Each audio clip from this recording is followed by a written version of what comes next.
সবাইকে ওয়েলকাম জানাই আমাদের নেপাল রাইডের এপিসোড নাম্বার 6-এ। আজকের ব্লগটা হতে চলেছে প্রচণ্ড এক্সাইটিং, আর তার জন্য তোমাদের এই জায়গাটায় দেখে হয়তো মনে হতে পারে যে এরা সবাই কেন লাফালাফি করছে। এটা দেখার জন্য তোমাদেরকে ভিডিওটা শেষ অবধি দেখতে হবে। তো দেখতে থাকো এপিসোড নাম্বার 6।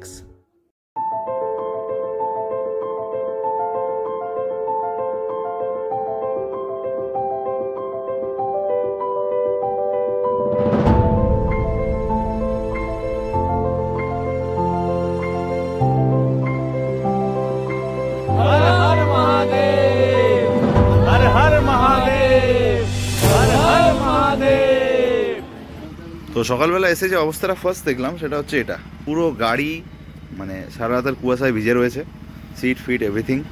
ঢাকাটা রাখলে আরও বেটার হতো। তো তখন কোল্ড স্টার্টটা দিই। কালকে 133.6 আরপিএম অটোমেটিক্যালি বেড়ে গেল। বাইক কোল্ড স্টার্ট করে আমরা এখান থেকে বেরোবো সারাংকোটের উদ্দেশ্যে। তো সারাংকোটের যেটা মেন বিউটি সেটা হচ্ছে সানরাইজ, আর সেই সানরাইজটা দেখার জন্য আমাদেরকে কিন্তু কুইকলি বেরোতে হয়। আদারওয়াইজ যেটা সমস্যা হবে সেটা হচ্ছে আমরা বেরিয়ে সানরাইজ দেখতে পাবো না। আমার সাথে যে অমিত দ্বারা আছে তারা বেসিক্যালি এখান থেকে বেরিয়ে গেছে আগেই। আমাদের ডমিনারটাও কোল্ড স্টার্ট দিয়ে দিয়েছে, এখানে ময়ূখেরও কিন্তু কোল্ড স্টার্ট গাড়ির চলছে। তো চলো দেরি না করে গোপ্রো মোডে দেখা হচ্ছে। যেমনটা বললাম গোপ্রো সেটআপে দেখা হচ্ছে। আর নেপালে এসে আমরা দেখতে পাচ্ছি তুলসী থান। তুলসী মাকে প্রণাম, মা সবার মঙ্গল করো। আস্তে আস্তে করে এখান থেকে বেরিয়ে যাই। তো পোখরা সিটি থেকে বেরিয়ে মানে একটা জায়গা থেকে লেফট সাইড নিয়ে স্টার্ট হলো এই চড়াইটা। ওই আগে যাচ্ছে ময়ূখার গৌড়, আমি যাচ্ছি পেছনে। তো এখান থেকে ওপরের যে রাস্তাটা এটাই কিন্তু চলে যাচ্ছে কি সারাংকোট, ঠিক আছে। এবং যেখান থেকে সানরাইজের যে ভিউ সেটা কিন্তু অসাধারণ দেখায়। তো দেখতেই পাচ্ছ নিচে পোখরা টাউন রয়ে গেল। আমরা আস্তে আস্তে আস্তে করে উপরে উঠছি, আর আমাদের সামনে একটা বাস রয়েছে, সেটা আবার গৌড়ের সামনে। সকালের দিকে ওয়েদার খুব একটা ঠান্ডা কিন্তু নয়, ওয়েদার ভালো। এই ভালো ওয়েদারের মধ্যেই আমরা কিন্তু উপরের দিকে আস্তে আস্তে আস্তে আস্তে টানছি। অবশ্যই টিমে রাইড করার একটা মজা আছে। দেখো তুলেই দিল অনেকটা, শান্ত রয়েছে রাত্রেবেলা। এই একটা জিনিস খুব ভালো, খুব ক্লিয়ার স্কাই আছে, তার মানে আশা করছি একদম ক্লিয়ারলি ভিউ একটা পাবো। আর এই ইনক্লিনেশনটা খুব একটা নয়, আমাদের দার্জিলিং কালিম্পংয়ের যেমন ইনক্লিনেশন ওই সেম ইনক্লিনেশনের মধ্যে দিয়েই এটাও কিন্তু চলছে।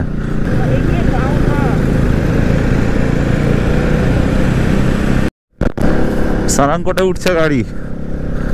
নিচে কয়েকটা ক্যাফে টাইপের ছিল, সেখানে জিজ্ঞেস করলাম, বললো আরেকটু উপরে বা ওখানেই ক্যাফেতে ওই চা নিয়ে বসে দেখতে পারো।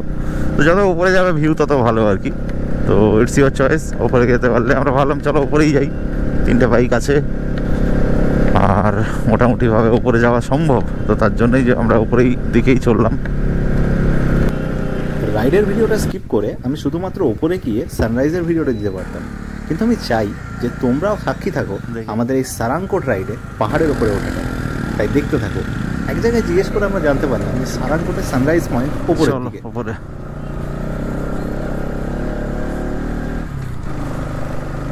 তুলতে পারবো, নামাতে পারবো, নামাতে পারবো।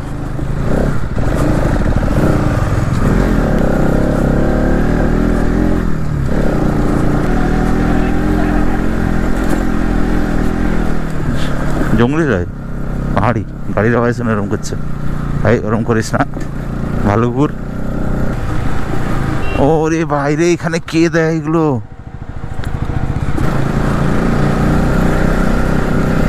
চলো চলো চলো, সুন্দর উঠছে।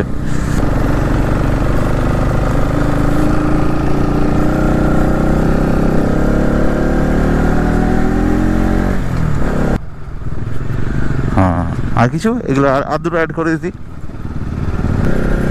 সামনে তুষারাবৃত একটা রেঞ্জ দেখা যাচ্ছে। সানরাইজটা হবে কোন দিক থেকে? সানরাইজ তো ওদিকে, এই তো মজা হ্যাঁ। এখানে রাখা যায় মুখ, ওটা দিয়ে ওপরে যেতে হবে।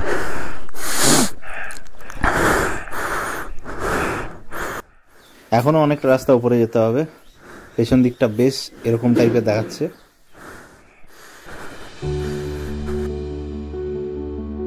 উপরে ওঠার পথে দুটো টয়লেট দেখলাম, কিন্তু সেই টয়লেটগুলো কিন্তু এখানে বন্ধ।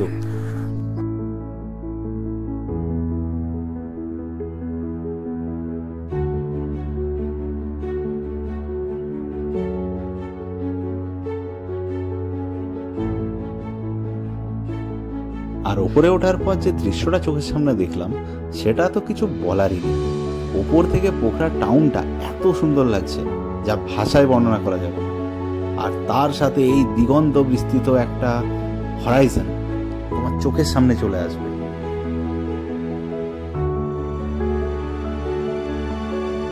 সত্যি এতদিন ধরে যে এতটা রাস্তা বাইক চালিয়ে নেপাল আসলাম তার পুরোটাই যেন এখানে এসে উসুল হয়ে গেল। কারণ চোখের সামনে এই স্নো ক্ল্যাডেড পিকগুলো দেখে তোমার একদমই মনে হবে না যে এখান থেকে নিজের বাড়ি ফিরে যায়। যত সময় যাচ্ছে উল্টো দিক থেকে সূর্য উঠছে, আর সূর্যের উল্টো দিকে ঠিক পশ্চিম দিকে যে শিখরগুলো রয়েছে সেগুলো এক এক করে আমাদের সামনে ফুটে উঠছে, অ্যান্ড সেটাও গোল্ডেন কালার নিয়ে। এখানে বলে রাখি যে সানরাইজ দেখার জন্য এখানে টোটাল দুটো ভিউ পয়েন্ট রয়েছে, একটা নিচ থেকে আর একটা যেখানে আমরা দাঁড়িয়ে আছি তার ঠিক উল্টো দিকে একটা ভিউ টাওয়ার থেকে। সেই ওয়াচ টাওয়ারের ওপর থেকেও কিন্তু ভিউটা এতটাই আকর্ষণীয়। হঠাৎ দেখলাম যে আমাদের দিকে একটা হেলিকপ্টার এগিয়ে আসছে। তোমরা ভাবছো তো এটা কি? তো এটা হলো হেলিকপ্টারের সানরাইজ ভিউ সার্ভিস, যেটা পোখরা থেকে সারাংকোটে করানো হয় পার হেড 7,000 টাকা ইন্ডিয়ান রুপিস খরচা করে। তো তোমাদের যদি সেটা করার সামর্থ্য থাকে তোমরা সেটাও করতে পারো।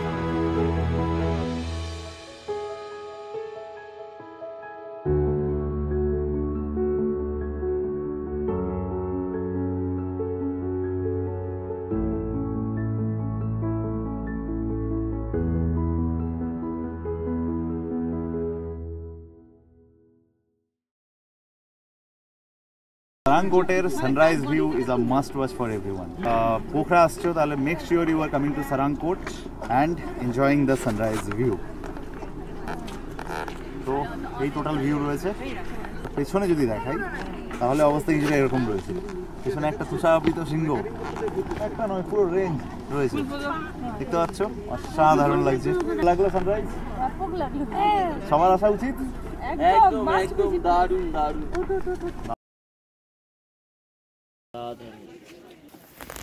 তো এই যে আমার পেছনে যে স্ট্যাচুটা দেখা যাচ্ছে এই ভগবানের প্রতিমা, মানে আমাদের বাপ্পা মোরিয়া, এটা উদ্বোধন হবে এবারে শিবরাত্রির দিন। তার মানে এবারে শিবরাত্রিরা হতে চলেছে এখানে কিন্তু স্পেশাল। তার মানে তোমরা যদি এখানে আসো তার মানে কিন্তু অনেকগুলো জিনিস ভালো ভালো দেখতে পাবে যে তোমরা শিবরাত্রিতে এখানে আসো। Apart from that everything is okay. এখানে সাইডে আরেকটা মন্দির রয়েছে, আর আমরা গেছিলাম ওখানে উপরে, ঠিক আছে? ওই উপর থেকেও সানরাইজের ভিউ দেখা যায়, বাট আমরা এখান থেকেই দেখলাম, এই মাঝের জায়গাটা থেকেই দেখলাম। তো চলো আস্তে আস্তে করে এখান থেকে এবার বেরোনো যাক। আর উপরে আস্তে আস্তে করে এই যে জায়গাটা দেখতে পাচ্ছ, মেঘ পুরো ছেয়ে আসছে এই জায়গাটায়, কিন্তু সাদা মেঘ, কোনো অসুবিধা নেই। চলো আস্তে আস্তে করে এখান থেকে বেরোনো যাক, জিনিসপত্র তোলা যাক এবং লেটস গেট আউট। এখন যে মন্দিরের সামনে আমরা দাঁড়িয়ে আছি সেটা হলো সারাংকোট শিব টেম্পল। এই মন্দিরটার দর্শন সকালে করা হয়নি কারণ অন্ধকার ছিল। নামার সময় একবার মন্দিরটা দেখে গেলাম, অপূর্ব কারুকার্য।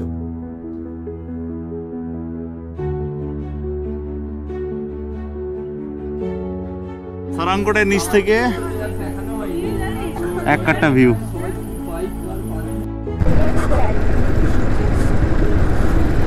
এখন ডাউন হিল গান্ডুক থেকে। ধরে বসো, ধরে বসো, ধরে বসো, ভয় লাগছে, ধরে বসো। করবিস খাও, করবিস খাও আর বসো, ঠিক আছে? হ্যাঁ, এরকমই আমাদের রাইডের মধ্যে ঝগড়া চলে। তো এইগুলো মানে কেউ গায়ে মাখবেন না, ঠিক আছে? হাজব্যান্ড অ্যান্ড ওয়াইফের মধ্যে মানে আন্ডারস্ট্যান্ডিংটা থাকাটা সব থেকে বেশি ইম্পর্ট্যান্ট। এই সবাই শুনতে পাচ্ছে তুমি কি বলছো। হ্যাঁ, কিন্তু গাড়ি কিন্তু উঠলো না, গাড়ি কিন্তু ঠিক জায়গায় স্লো হয়ে বেরিয়ে গেল। এই কুকুরটা সকালেও এখানে ছিল, এই কুকুরটা এখনো এখানে আছে। ঝগড়া করতে করতে একরকম খিদেই পেয়ে গেল। সকালে কিছু না খেয়ে সারাংকোট উঠেছিলাম কিনা, তাই ভাবলাম সামনে কোথাও একটা দাঁড়িয়ে একটু ব্রেকফাস্ট করে নেওয়া যায়। এখানে তো দোকান নেই, তাই মেন টাউনে পৌঁছে তবেই ব্রেকফাস্ট হবে। কি খাওয়া দাওয়া চলছে এটা?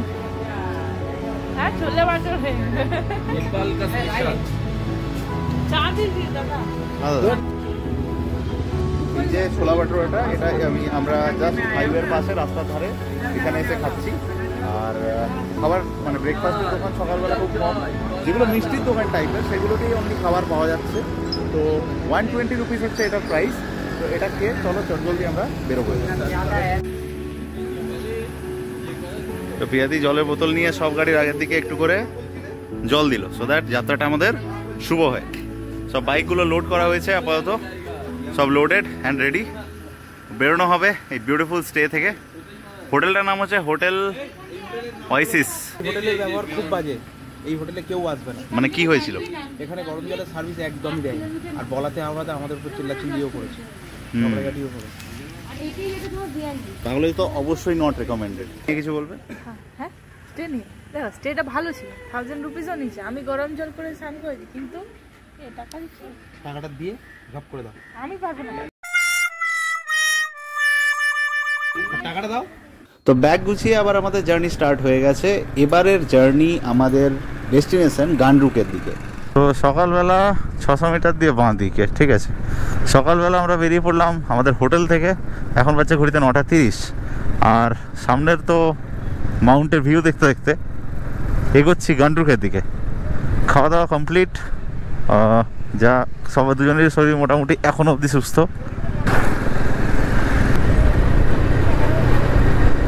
হোয়াইট পাহাড়, গ্রিন পাহাড়ের মাঝে হোয়াইট পাহাড়। এবার এখান থেকে বাঁ দিকে, তাই তো।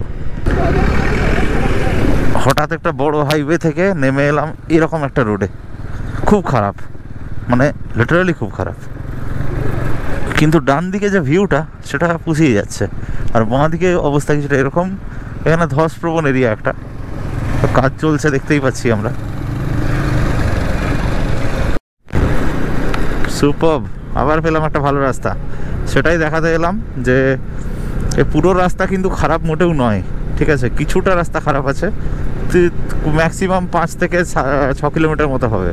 তারপরেই কিন্তু আবার রাস্তা ভালো হয়ে যাচ্ছে, মানে যথেষ্ট ভালো, এরকম নর্মাল। এবং ডান দিকে দেখা যাচ্ছে সেই পিকটা, পিক অন্নপূর্ণা, একদম ক্লিয়ার দেখা যাচ্ছে।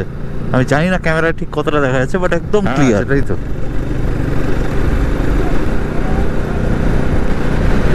কিছু কিছু ইউটিউব ভিডিওতে দেখছিলাম যে গান্ডরুক যাওয়ার রাস্তা অনেকে বলছে খারাপ, অনেকে বলছে রিস্কি। কোথায়? আমি তো 76-78-এ ক্রুজ করছি।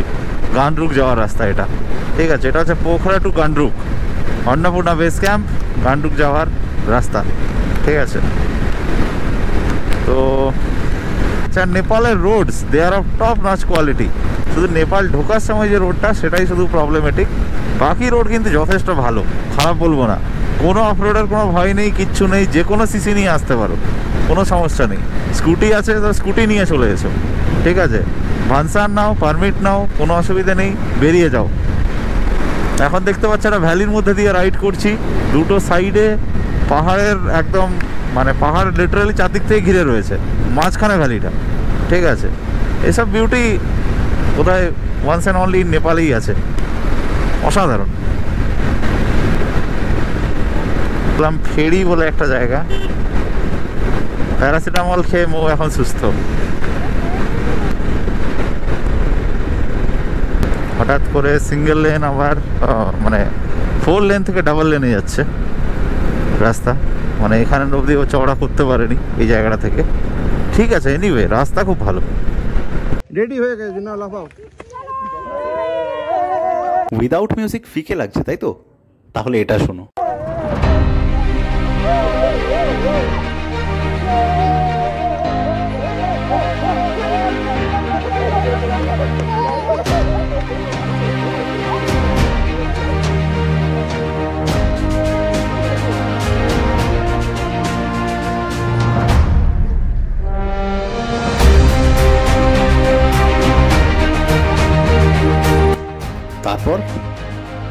তারপরের গল্পটা তো পরের এপিসোডে আছে। আমাদের এখান থেকে, বা বলা ভালো পোখরা থেকে গান্ডরুকের যে রাস্তা, সেটা তোমরা পাবে পরের ব্লগে, মানে এপিসোড নাম্বার 7। আজকের এপিসোডটা কেমন লাগে সেটা তোমরা জানাতে পারো আমাদের কমেন্ট সেকশনে, আর বেশি ভালো লাগলে বন্ধুদের সাথে শেয়ার করতে পারো। অপেক্ষা করো আমাদের নেক্সট ব্লগে। Till then, ride safe, ride hard, stay safe.